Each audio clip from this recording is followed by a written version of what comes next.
मैं आप लोगों से कुछ सवाल डिस्कस करना चाहता हूं और फिर हम उनके आंसर्स भी डिस्कस करेंगे। हर कैंडिडेट के मन में कुछ कॉमन सवाल चल रहे हैं आजकल जो हम आपसे डिस्कस करेंगे। हर एग्ज़ाम पोस्टपोन हो रही है, जो नहीं हो रही उनके डर मन में सता रहे हैं कि कहीं वो भी ना हो जाए। बार बार शेड्यूल बदलना पड़ रहा है एग्ज़ाम को देखते हुए, उनकी नई डेट्स को देखते हुए। डेट पीछे शिफ्ट होती जा रही है तो साला मन भी नहीं लगता पढ़ाई में, पता नहीं समझ नहीं आता क्या करें। इन सारी चीज़ों के कारण एंग्जाइटी, स्ट्रेस बहुत कॉमन है जो आजकल के बच्चों में हो रहा है। मैं अच्छे से समझ सकता हूँ आप लोगों की ये सारी प्रॉब्लम और आज मैं आप लोगों से इन्हीं के सॉल्यूशंस, इन्हीं के तौर तरीके डिस्कस करने वाला हूँ। तो चलिए शुरू करते हैं। यार मुझे सबसे ज़्यादा गुस्सा तो कुछ न्यूज़ चैनल और कुछ यूट्यूबर्स पे आती है जो कि बच्चों के मन में डर पैदा करते हैं कि अगर एग्ज़ाम पोस्टपोन नहीं हुई तो, या फिर आप लोगों को कॉलेज में एडमिशन कैसे मिलेगा, ये सब चीज़ें। यार 10Q चैलेंज हमेशा ही सोचता है कि बच्चों को कैसे मोटिवेट करें ताकि आप इस पेंडेमिक में बिना किसी स्ट्रेस के अपनी पढ़ाई कंटिन्यू कर पाए। इसलिए आज के वीडियो में हम कुछ ऐसे क्वेश्चंस डिस्कस करेंगे जो कि बच्चों के मन में है, ताकि आपको और क्लैरिटी मिले और आप अपने गोल के तरफ बढ़ पाए।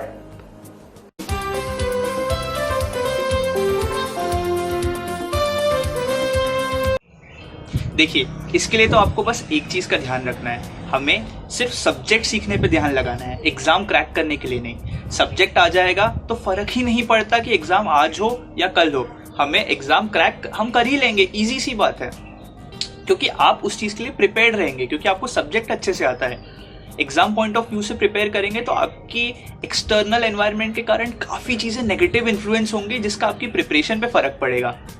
बस एक चीज़ ध्यान रखिए, हमें सब्जेक्ट नॉलेज ऐसी रखनी है कि बुक के किसी भी कोने के किसी भी पन्ने से चैप्टर आ जाए, हमें वो क्वेश्चन सॉल्व करना ही है और हम करके रहेंगे। बस यही स्ट्रैटेजी है इसके लिए।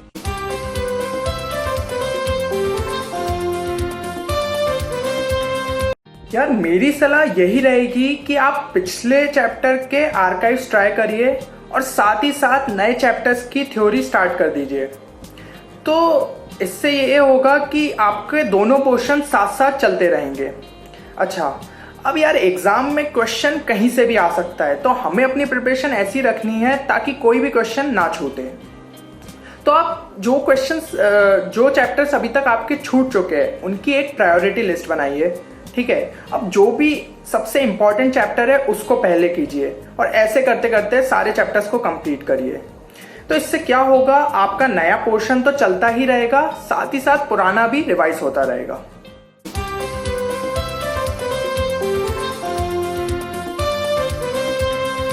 देखिए, इस चीज़ को ऐसे सोचिए कि बहुत सारे क्या, इनफैक्ट सभी बच्चे हैं जिनको एक्स्ट्रा टाइम मिला पढ़ने का, बट बहुत सारे बच्चे हैं जो इस सिचुएशन से डर गए, जो इस सिचुएशन के कारण स्ट्रेस में आ चुके हैं।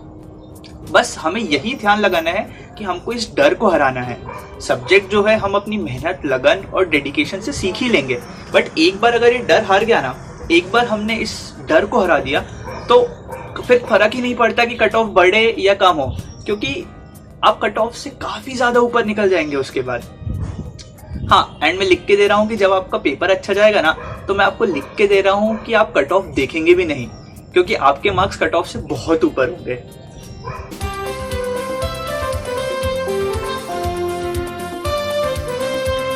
अच्छा, अगर आपने अपना कोर्स ख़त्म कर लिया है तो अब क्या करें? चलिए, बढ़िया है। अगर आपने अपना कोर्स ख़त्म कर लिया है तो सबसे पहले आपको क्या करना चाहिए, रोज के 1 या 2 मॉक टेस्ट रोज के आपको लगाने हैं।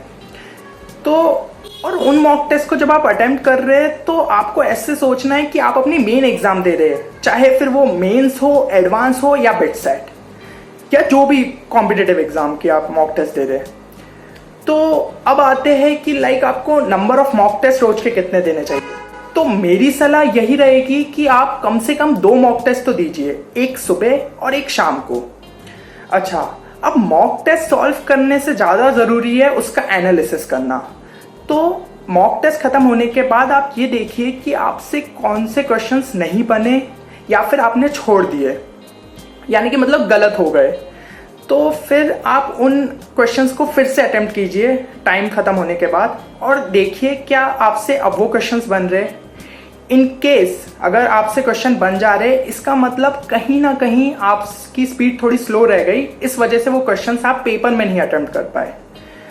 तो फिर चलिए आपको फिर थोड़ा अपनी स्पीड पे वर्क करना पड़ेगा। बट इन केस वो क्वेश्चंस आपसे अभी भी नहीं बन रहे, इसका मतलब आपकी थ्योरी कहीं ना कहीं वीक है। तो आप क्या करिए, उस कंसर्न चैप्टर की थ्योरी फिर से एक बार खोलिए और रिवाइज कीजिए। जब आपने थ्योरी रिवाइज कर ली है तो अब उन क्वेश्चंस को फिर से अटेम्प्ट करिए। अब देखिए आपसे वो क्वेश्चंस बनेंगे, ठीक है। ऐसे ही हर मॉक टेस्ट के बाद आपको उसका एनालिसिस करना है। आपको ये तब तक करते रहना है जब तक आप अपनी सारी वीकनेसेस को एलिमिनेट ना कर लीजिए, और आप देखिए फिर फाइनल डे पे आप कितना बढ़िया स्कोर करते हैं।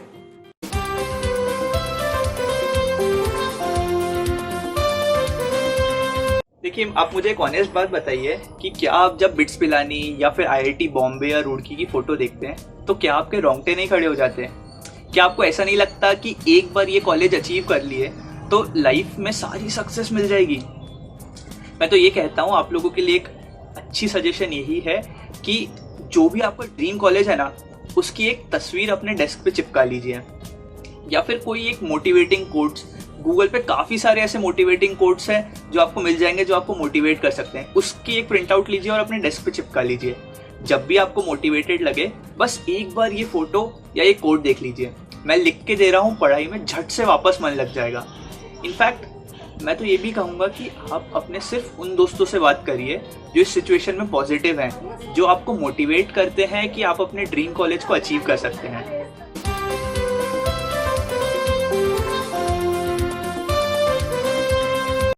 यार फियर ऑफ अननोन होना एक बहुत ही नॉर्मल चीज़ है।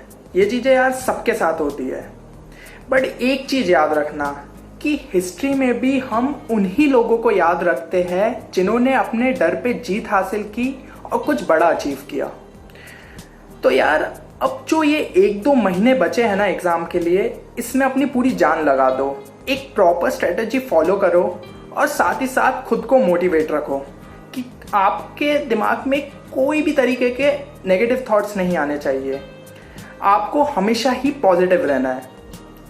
तो यार नेगेटिव थॉट्स नहीं आए, इसके लिए बेस्ट चीज़ है कि आप दिन में कम से कम 10 से 15 मिनट मेडिटेशन करें।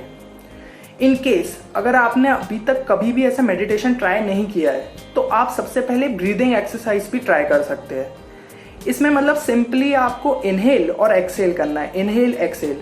ये प्रोसेस को आप कम से कम 15 से 20 बार करिए, तो आप फील करेंगे कि इस चीज़ों से आपका माइंड कितना रिलैक्स होगा।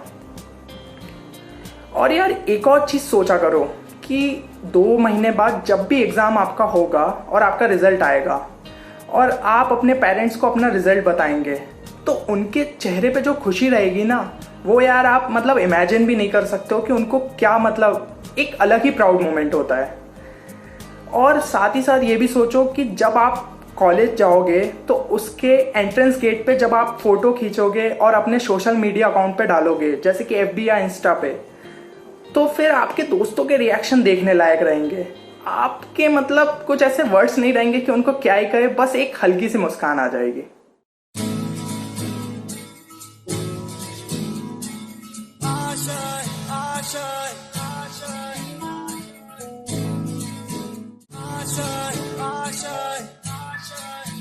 हे guys, I am pretty sure कि आप लोगों के मन में भी यही सारे सवाल चल रहे होंगे। इन्हीं अनआंसर्ड क्वेश्चंस के आंसर ढूंढने के चक्कर में आपका काफ़ी समय बर्बाद हो जाता होगा जो आप अपनी पढ़ाई में यूज़ कर सकते थे। हमने अपने लाइफ में जितने भी टफ सिचुएशंस को देखा है, उनको मैनेज करना सीखा है, वो सारे एक्सपीरियंसेस उम्मीद करता हूँ आप लोगों के लिए भी यूज़फुल हों और आप अपनी ड्रीम्स को रियलिटी जल्द से जल्द बना पाएँ और हाँ, अपने पेरेंट्स के आंखों में वो खुशी देख पाएँ। जाते जाते हरिवंश राय बच्चन जी की एक बहुत ही सुंदर कविता का कुछ एक अंश मैंने उठाया है जो मैं आप लोगों के साथ शेयर करूंगा। असफलता एक चुनौती है, स्वीकार करो। क्या कमी रह गई देखो और सुधार करो। जब तक सफल न हो तुम, नींद चैन को त्यागो तुम। संघर्ष का मैदान मत छोड़ भागो तुम। कुछ किए बिना जय जयकार नहीं होती, कोशिश करने वालों की कभी हार नहीं होती। थैंक यू एंड मिलते हैं अगले वीडियो में।